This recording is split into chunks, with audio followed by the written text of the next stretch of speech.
Hello student, स्वागत है आपका अपने YouTube channel Bihar board study hub में। चलिए आज हम लोग देखते हैं क्लास 10 के फर्स्ट चैप्टर जो है वास्तविक संख्या, इसका मोस्ट वीवीआई ऑब्जेक्टिव क्वेश्चन देखेंगे। तो चैनल पर नए हैं तो चैनल को सब्सक्राइब कर लीजिए, साथ में बेल आइकन दबा लीजिए ताकि आपके इस वीडियो की सारी नोटिफिकेशन आप तक आसानी से पहुंचती रहे। चलिए बिना देर किए हम लोग स्टार्ट करते हैं।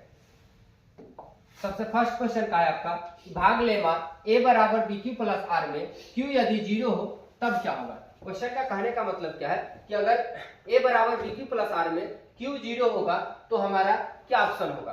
तो देखिए q 0 का केस क्या है, a बराबर बी क्यू प्लस आर का मतलब क्या है, a हमारा वह संख्या होता है जिसमें हम भाग देते हैं, b हमारा वह संख्या होता है जिससे हम लोग भाग देते हैं। भाग देने के बाद जो परिणाम आता है भागफल, उसको हम लोग क्या कहते हैं, q कहते हैं, और जो शेष बचता है हमारा वो हमारा क्या कहलाता है, r कहलाता है।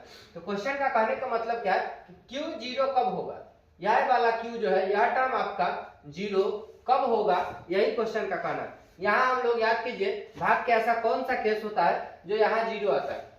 तो यह केस तभी पॉसिबल है जब आप किसी संख्या में भाग दे रहे हो और जिससे भाग दे वह आपका भाग जिसमें देना है वह छोटा हो जाए और जो इससे भाग दे रहा है वो आपका बड़ा हो जाए। तो हम लोग यहाँ भाग लगाते हैं कितना, 0 मरतबे, यहाँ 0 आएगा, यहाँ शेषफल 3 आएगा। तो यहाँ 0 का एक ही केस है, कब का केस है, तो जिससे हम लोग भाग दे रहे हैं वह बड़ा हो, जिसमें भाग दे रहे हो उससे। यानी कि हमारा यह संख्या क्या है, a है, और यह संख्या क्या है, b। यानी कि यहाँ से यह ऑप्शन बनता है कि a हमारा छोटा होगा किससे, b से, a हमारा छोटा होगा b से। और एक और क्वेश्चन, इससे एक और क्वेश्चन बनता है कि भाई यहाँ से एक और संबंध बनता है। क्या संबंध बनेगा कि भाई जब आपका q 0 के बराबर हो जाए, q 0 के बराबर हो जाए तो यहाँ से एक से रिलेशन आएगा आपका a बराबर हो जाएगा r के। a बराबर किसका हो जाएगा, r के। देखिए a कितना था, 3, और r भी आपका कितना है, 3। यहाँ से दो संबंध बनते हैं, एक आपका a छोटा होगा b से, दूसरा संबंध बनता है a बराबर होगा r के। अब बात निर्भर करती है ऑब्जेक्टिव पे, ऑब्जेक्टिव क्वेश्चन में जो ऑप्शन होगा वही में से देखा जाएगा। तो यहाँ के हिसाब से आपका यह ऑप्शन क्या कहना है कि b छोटा होगा a से, तो भाई b छोटा होगा a से तो q 0 नहीं आएगा। दूसरा कहा है कि b बराबर होगा a के, b बराबर होगा a के, तो वह एक मर्तबे लगेगा, वो भी ऑप्शन नहीं होगा। तीसरा कहा है आपका b बड़ा होगा a से, b बड़ा होगा a से, आपका ऑप्शन नंबर कौन सा हो जाएगा, c। और इसी में दूसरा ऑप्शन इसके जगह पे रख सकता था a बराबर होगा r के, यह भी ऑप्शन सही है। तो दोनों में से कोई एक ऑप्शन सही लगेगा, जब यह रहे तो इसको मारेंगे, अगर कहीं यह रहे तो इसको मारेंगे। उम्मीद है आपको समझ में आया होगा। चलिए नेक्स्ट क्वेश्चन देखते हैं। नेक्स्ट क्वेश्चन हमारा कहा है क्या कि भाग लेमा a बराबर बी क्यू प्लस आर में r 0 हो तब क्या होगा। सेम वही केस, a बराबर बी क्यू प्लस आर में हमारा क्या कहा है, r 0 हो जाए तब क्या होगा। भाई r 0 का मतलब क्या होता है, r 0 तब लगेगा जब यह पूरा भाग लगेगा। क्या होगा, पूरा भाग लगेगा। तब पूरा भाग लगने का केस क्या है, तो बात आती है कि भाई पूरा भाग कब लगेगा, जब b a को विभाजित करेगा। किसको, b a को विभाजित करेगा। तो ऑप्शन नंबर बी आपका a को विभाजित करेगा, ऑप्शन नंबर डी सही आ जाएगा। कहीं ऑप्शन में इस प्रकार से भी लिखा रहता है a आपका b को विभाजित करेगा। भाई तो हमें यहाँ देखना है कि a b को विभाजित कब करता है, b a को विभाजित करता है। हम यहाँ भाग लगभग किससे रहे, b से a में, यानी कि b हमारा a को विभाजित करेगा, न कि आपका a b को विभाजित करेगा। समझे। चलिए नेक्स्ट क्वेश्चन की तरफ चलते हैं। नेक्स्ट क्वेश्चन हमारा क्या कहा है, a बराबर बी क्यू प्लस आर में मौसा ए बी बराबर होगा मौसा डैश अथवा डैश के। कहने का मतलब क्या है, इस टाइप का क्वेश्चन क्या कहा है कि a बराबर बी क्यू प्लस आर में, a बराबर बी क्यू प्लस आर में क्या कहा है, a बराबर बी क्यू प्लस आर में आपका कहा है कि ए बी का साथ मौसा निकालिए। ए बी के साथ मौसा निकालने पे बराबर डैश के मौसा क्या होगा। तो इसके कहने का मतलब कि पहला स्टेप आप इसका चले तो यही आएगा मौसा के केस में। दूसरा स्टेप में आपको पता है कि आर आपका क्या बनता है, आर आपका b बन जाएगा और अब b आपका a बन जाएगा। यानी कि अगले स्टेप में अगर मौसा की बात किया जाए तो r से भाग लगेगा किसमें, b में, और यहाँ कुछ ना कुछ q बचेगा, नीचे कुछ ना कुछ रिमाइंडर बचेगा। अगर रिमाइंडर 0 हो गया तो मौसा हमारा यह वाला हो जाएगा, यही केस बनता है। यानी कि अगला स्टेप में आपका मौसा किसके साथ चलेगा, पहला स्टेप में a और b के साथ चला है, तो दूसरा स्टेप में आपका b और r के साथ चलेगा। यानी कि अगला स्टेप में यहाँ b r चलेगा, क्या आ जाएगा, b r चला जाएगा, यहाँ पे b आ जाएगा, यहाँ पे r आ जाएगा। नेक्स्ट क्वेश्चन आपका क्या कहा है, नेक्स्ट क्वेश्चन है 125 बराबर 15 गुने 8 प्लस 5 का मौसा दे दिया। 125 और 15 का मौसा निकाले थे। क्या है, सेम क्वेश्चन है, बस यहाँ से टाइप बदल दिया, वहां एबीसीडी के फॉर्म में था, यहाँ अंक में आ गया। बस वही है आपका का 125 में भाग दीजिए किससे 15 से, तो यहाँ 8 मरतबे आएगा और 8 में से 120 और नीचे कितना आ जाएगा 5। अब कहा है कि भाई अगला मासा किसके बराबर होगा, तो अगला मासा में हम किसके साथ लेंगे 5 और 15 के साथ, अगला यही ना चलेगा भाई 5 से 15 के साथ चलेगा। अगला हमारा संबंध किसके चलेगा 5 और 15। ऑप्शन नंबर क्या सही हो जाएगा, ये सही हो जाएगा, क्या हो जाएगा ऑप्शन नंबर ए। उम्मीद है आपको समझ में आया होगा। चलिए नेक्स्ट क्वेश्चन देखते हैं। नेक्स्ट क्वेश्चन आपका क्या है, यदि मौसा 392 3216 का दिया है कितना 8, यानी संख्या इसको हम ए मान लेंगे, यह संख्या आपका क्या हो जाएगा बी हो जाएगा, और इसका मौसा कितना दिया 8 दिया है, तो हमसे यह संख्या का क्या पूछ दिया लसा पूछ दिया। फॉर्मूला होता है ए बराबर ए गुने बी बराबर लसा गुने मौसा, क्या लसा गुने मौसा। आपका ए कितना दिया गया है 392, ए कितना है 392 गुने बी कितना है 3216 बराबर आपका लसा पता नहीं है, लसा आपका लसा रहेगा, गुने मौसा कितना दिया है 8। जब आप लसा निकालिएगा तो लसा बराबर हो जाएगा, लसा बराबर 392 गुने 3216 बटा 8। जब 8 से काटिएगा कट जाएगा 8 चौक 32, 0 8 दूना 16, 2 दूनी 4, इकाई स्थान पे 4, इकाई स्थान पे 4 मल्टीप्लाई आपका ऑप्शन नंबर ए सही हो जाएगा, क्या हो जाएगा ए ऑप्शन नंबर सही होगा। बाद बाकी भी हम चेक कर सकते थे, इसका पूरा मल्टीप्लाई कर सकते थे, लेकिन जब ऐसा कोई केस आता कि पहले इकाई और इकाई के स्थान में मल्टीप्लाई करने पे 4 आया, अगर किसी दूसरे के ऑप्शन में 4 होता तो हमें गुना करके चेक करना पॉसिबल बनता है कि भाई दूसरा भी ऑप्शन सही हो सकता था, लेकिन इकाई स्थान पे 4 एक ही ऑप्शन है, तो उसको हम बिना समय गवाए ऑप्शन को लगाएंगे। चलिए नेक्स्ट क्वेश्चन देखते हैं। नेक्स्ट क्वेश्चन आपका क्या है, यदि दो संख्याओं का मौसा 25 है, क्या दिया गया है आपका एचसीएफ दिया गया है कितना 25 कहा गया है, और एलसीएम कितना कहा गया है, एलसीएम आपका कहा है 50 है, तो पूछा है संख्याओं का गुणनफल क्या होगा। संख्याओं का गुणनफल बराबर फार्मूला वही लगेगा a इंटू बी बराबर एलसीएम गुने एचसीएफ के, क्या हो जाएगा एलसीएम गुने एचसीएफ, a इंटू बी यही हमसे पूछा है भाई, और एलसीएम एचसीएफ हमें पता है, एलसीएम कितना है तो आपका 50 है, आई इंटू एचसीएफ कितना है 25 है, जो यहाँ निकलेगा गुणनफल के बराबर निकलेगा, तो 50 इंटू 25 कितना हो जाएगा, और 25 पच्चे 125 1250, क्या हो जाएगा 1250। ऑप्शन नंबर ए आपका सही हो जाएगा, क्या हो जाएगा ऑप्शन नंबर ए। चलिए नेक्स्ट क्वेश्चन देखते हैं। नेक्स्ट क्वेश्चन का है, प्रत्येक धनात्मक सम पूर्णांक के लिए निम्न में से कौन सा सत्य है, यानी कि अगर धनात्मक पूर्णांक हो, यानी कि प्रत्येक किसी भी कंडीशन में हमारा धनात्मक पूर्णांक, वो भी धनात्मक कैसा सम पूर्णांक होना चाहिए, हर कंडीशन में धनात्मक का सम पूर्णांक होने के लिए निम्न में से ऐसा कौन सा संबंध है। याद रखिए यह क्या है 2q कहने का मतलब 2 का पहाड़ा, यहाँ पे कुछ भी रखिए वह 2 के पहाड़ा पड़ेगा, और उस पर अगर 1 जोड़ते हैं तो 2 के पहाड़ा मतलब सम संख्या, और उसमें जैसे ही सम जोड़ते हैं या विषम हो जाएगा। यहाँ देखिए आपका 3 में के साथ कुछ भी रखते हैं या 3 का गुणज बनाएगा, नहीं 3 का पहाड़ा बनाएगा, तो 3 के पहाड़ा कभी सम भी आता है कभी विषम भी आता है, लेकिन हमें क्वेश्चन क्या है कि हमेशा सम आना चाहिए, हमेशा सम 2 इंटू क्यू आपका यह हमेशा सम के रूप आएगा, क्योंकि 2 इंटू कुछ भी करिए 2 के पहाड़ा आएगा। अगर 2 सम होने का कंडीशन है कि यदि कोई 2 से विभाज्य वह सम संख्या होता है, तो ऑप्शन नंबर आपका बी सही हो जाएगा। चलिए नेक्स्ट क्वेश्चन देखते हैं। नेक्स्ट क्वेश्चन हमारा का है 3825 के अभाज्य गुणनखंड में 3 का अधिकतम घात क्या होगा। 3825 का अभाज्य गुणनखंड निकालिए। इसमें पूछा है कि भाई 3825 में 3 का अभाज्य गुणनखंड कितना हो जाएगा अधिकतम घात, तो लगाइए 5 2 7 7 3 10 8 18, 3 से लगे 3 एकम 3 3 दूनी 6 2 2 3 7 21 3 5 15, आपका जाएगा 3 चौका 12 3 दूनी 6 3 5 15 5 2 7 4 11, लेकिन आ जाएगा 5 2 7 4 11। अब यह 3 से लगने से रहा, तो अब इसके बाद यह 5 से लग गया, तो हमें सिर्फ किससे पूछा गया 3 का गुणनखंड पूछा गया। तो एग्जाम में हमें समय की सीमा निर्धारित होती है, इसलिए हम ज्यादा समय किसी भी क्वेश्चन में ना गवाएंगे, एकदम सटीकता के पूर्वक काम करेंगे। तो जब यह 3 से आगे लगना ही नहीं है, तो यहाँ 3 सबसे ज्यादा कितना बार लगा 2, यानी कि ऑप्शन नंबर आपका क्या सही हो जाएगा 1 सही हो जाएगा। चलिए नेक्स्ट क्वेश्चन क्या कहा है 625 के अभाज्य गुणनखंड में 5 का अधिकतम घात क्या होगा। ठीक उसी प्रकार करेंगे, 625 में 5 का अधिकतम घात पूछा है, 625 के 5 से लगाइए 5 एकम 5 5 एकम 5 5 दूनी 10 50 25, 125 को लगाइए 5 से 25 5 125 और 5 से लगाइए 50 25। हालांकि इसका एग्जांपल आप ऐसे भी कर सकते थे, यहाँ 25 का स्क्वायर है, क्या है 625 25 का स्क्वायर है, जो 25 5 का स्क्वायर है, और इसका अगर स्क्वायर कीजिए तो 5 के पावर 4 आ जाएगा। Option number 4, option number D सही हो जाएगा, क्या हो जाएगा डी सही हो जाएगा। यहाँ से भी आएगा वही, यहाँ से भी वही आएगा। चलिए नेक्स्ट क्वेश्चन आपका क्या कहता है। नेक्स्ट क्वेश्चन का निम्न में से कौन सा अभाज्य संख्या, यह तो इंपॉर्टेंट है, आपसे कोई एक क्वेश्चन आपसे पूछ ही लिया जाएगा कि कौन अभाज्य है, तो क्या निम्न में से कौन अभाज्य है? सबसे पहले आपका 15 है, 15 एक भाज्य संख्या भाई, 23 आपका अभाज्य संख्या है, 12 75 या भाज्य संख्या, ऑप्शन नंबर बी सही हो जाएगा। क्या हो जाएगा? बी सही हो जाएगा। नेक्स्ट क्वेश्चन आपका क्या, ए और बी सहअभाज्य कहलाते यदि मौसम डैश के बराबर हो। भाई सहअभाज्य किसको कहते हैं? सबसे पहले इसको जानना जरूरी है। तो भाई वैसी संख्याओं का युग्म जिसका मौसा अगर एक हो वह संख्या सहअभाज्य कहलाती है। क्या कहलाती है? सहअभाज्य। तो वही बात कहा कि यदि ए और बी सहअभाज्य है, तो भाई कोई भी संख्या सहअभाज्य कब होगा? तो जब उसका मौसा एक होगा। वही कहा कि यदि उसका मौसा बराबर हो किसके? एक के। हम जानते हैं कि यदि किसी का मौसा एक के बराबर हो संख्या सहअभाज्य कहलाएगा, यानी कि यहाँ ए और बी का मौसा एक होगा। नेक्स्ट क्वेश्चन आपका क्या, निम्नलिखित में कौन सा युग्म सहअभाज्य है? कौन सा युग्म यानी कौन सा जोड़ आपका सहअभाज्य है? तो इसको पहचानने का तरीका है कि किस प्रकार से आप पहचान सकते हैं।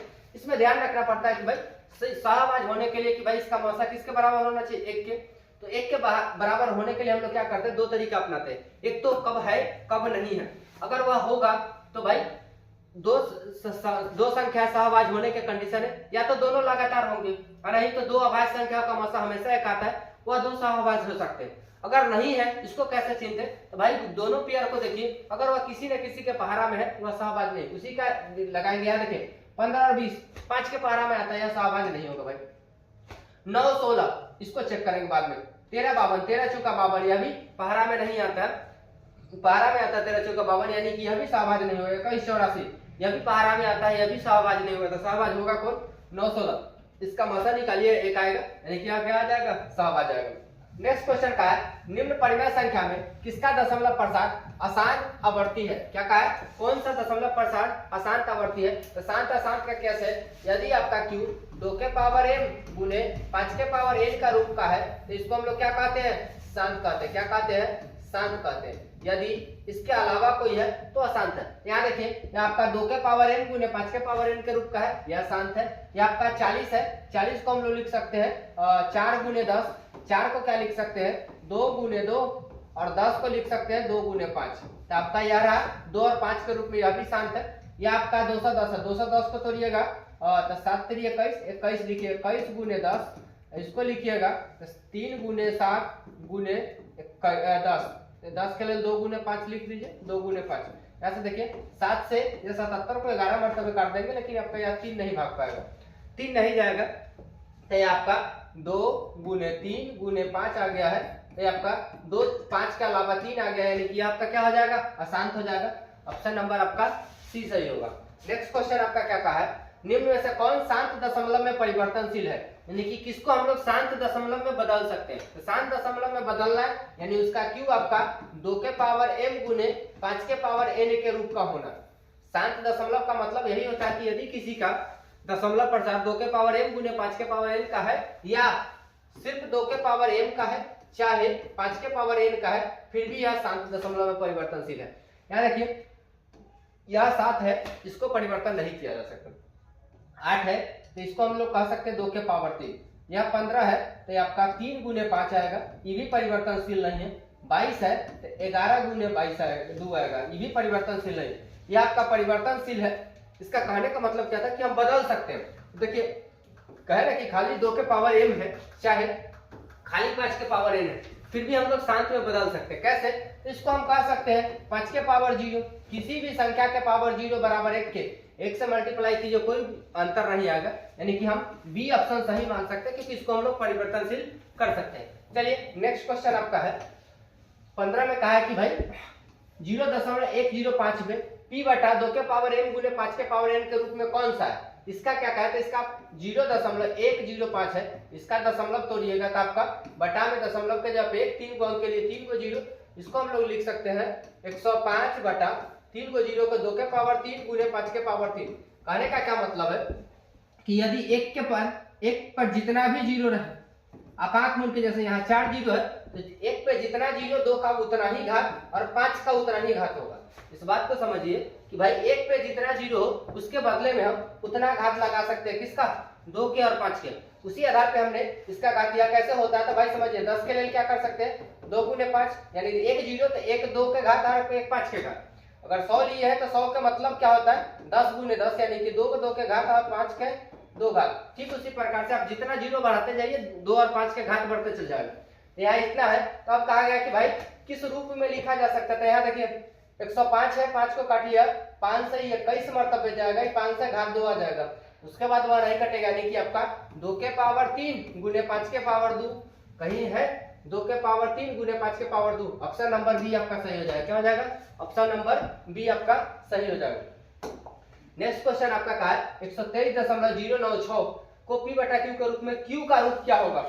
123.096 फिर से दशमलव तोड़िए, बटा में 1000 आएगा। इसको अगर आप तोड़िएगा तो 123.096 बटा में आपका 2 के पावर 3 गुने 5 के पावर 3 आएगा। अब कहा है क्या, इसको किस रूप में, क्यू को किस रूप में दर्शा सकते हैं? देखिए क्यू को दर्शाने के लिए जब तक ऊपर कट रहा है तब तक हम लोग काटेंगे, उसके बाद ही क्यू पे ध्यान रखेंगे। यहाँ से देखिए इसको काट सकते हैं 96, यानी 4 से तो काट ही सकते हैं। पहले 4 से काटिए, 4 दिया 12, 0 4 6 चौक 24 ना, 7 चौक 28, 2 9 29, 7 चौक 28, 1 का 16 तो 4, यानी कि 1 और 12, और इसको 2 से काट सकते हैं। तो यानी कि 2 से काटिएगा तो आपका यह पूरा 2 आपका पूरा जाएगा, यानी कि 2 पूरा खत्म हो गया, यानी कि यहाँ से 2 के पावर 0 बचा इंटू 5 के पावर 3। ऑप्शन नंबर देखिए 2 के पावर 0 5 के पावर 3, ऑप्शन नंबर आपका ए सही हो जाएगा। क्या हो जाएगा? ए। नेक्स्ट क्वेश्चन आपका कहा था कि निम्न में से किसका दशमलव प्रसार शांत नहीं है? क्या नहीं है? शांत नहीं है बाबू। क्या है? शांत नहीं है। तो शांत नहीं है इसका मतलब 2 के पावर m गुने 5 के पावर n का रूप का नहीं होगा। क्या होगा? इसके रूप का नहीं होगा। इसका मतलब क्या है? ये आपका 2 के पावर 3 है तो इसको हम 5 के पावर 0 लिख सकते हैं, ये आपका है। अब बात आता है इसको क्या लिख सकते हैं? 3 गुने 5 लिख सकते हैं, जो कि 3 से यह 2 मरतबे कट जाएगा, यह भी आपका शांत है। इसको कहा जाए 512 को आप लिख सकते हैं, यह परिवर्तनशील है, यह तो कट जाएगा, यह परिवर्तनशील नहीं होगा आपका। कहा क्या गया है? 343 7 गुने 7 गुने 7 होता है। क्या होता है? 7 गुने 7, और 7 को हम काट नहीं सकते। तो कहा कि कौन शांत नहीं है, यानी शांत नहीं इसका मतलब अशांत है। यह आपका ऑप्शन नंबर डी सही हो जाएगा, आपका अशांत हो जाएगा, क्योंकि 7 3 बार आ जाएगा और 3 बार यह ऊपर से जाएगा नहीं। 512 तो हालांकि 2 के रूप में आ सकता है और 5 के रूप में भी आ सकता है, लेकिन यह आपका 343 नहीं आएगा, तो आपका डी नंबर अशांत हो जाएगा। नेक्स्ट क्वेश्चन आपका कहा है कि निम्न में से किसका दशमलव प्रसार शांत नहीं है? क्या है? निम्न में से किसका दशमलव प्रसार शांत नहीं? शांत नहीं होने के लिए क्यू और पी को देखना है। तो यहाँ देखिए पी और क्यू यहाँ 2 और 5 के रूप में है, यह भी 2 5 के रूप में, यह भी 2 5 के रूप में है। ऑप्शन नंबर डी आपका 2 5 के रूप में नहीं है, तो यह आपका अशांत का केस होता है।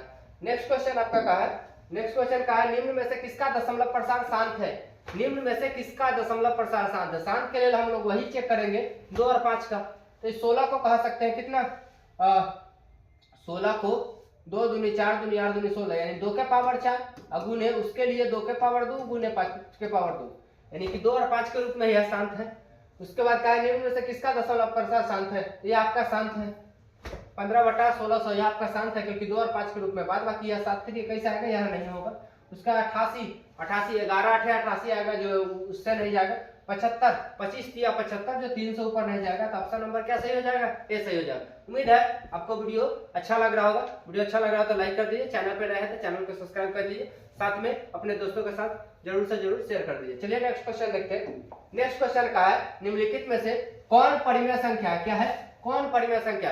परिमेय संख्या कौन होगा भाई? तो जो हमारा रूट से बाहर निकल जाए वह परिमेय संख्या कहलाती है, जो हमारे रूट में रुक जाए वह आपका परिमेय संख्या कहलाती है। यहाँ देखिए कौन परिमेय संख्या, 49 के बदले में हम बाहर निकालेंगे 7 आ जाएगा, लेकिन यह बेचारा रूट 101 नहीं निकलेगा भाई, तो यह आपका परिमेय नहीं है, परिमेय होगा।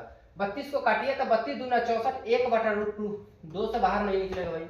इसको देखिएगा तो 9 9 81, 9 बाहर निकल जाएगा, लेकिन 91 बाहर नहीं निकलेगा, यह भी नहीं है। 98/128, यह तो देखने के लिए भाई आपका अपरिमेय है, लेकिन वह परिमेय है। कैसे? 98 को हम क्या करेंगे, हमारा क्या क्वेश्चन का है, 98/128 दिया ऑप्शन, इसको काट सकते हैं 2 से 49 मरतबे, इसको 64 मरतबे। अब 49 के बाहर निकालिए 7 7 49, और 64 को निकालिए 7/8 आपका आ जाएगा, यह आपका परिमेय हो जाएगा। पूछा कौन परिमेय हो जाएगा? Option number D. उम्मीद है आपको वीडियो अच्छा लगा हो। वीडियो अच्छा लगा हो तो वीडियो को लाइक कर दीजिए, साथ में अपने दोस्तों के साथ जरूर से जरूर शेयर कर दीजिए, और चैनल पे नए हैं तो चैनल को सब्सक्राइब कर लीजिए।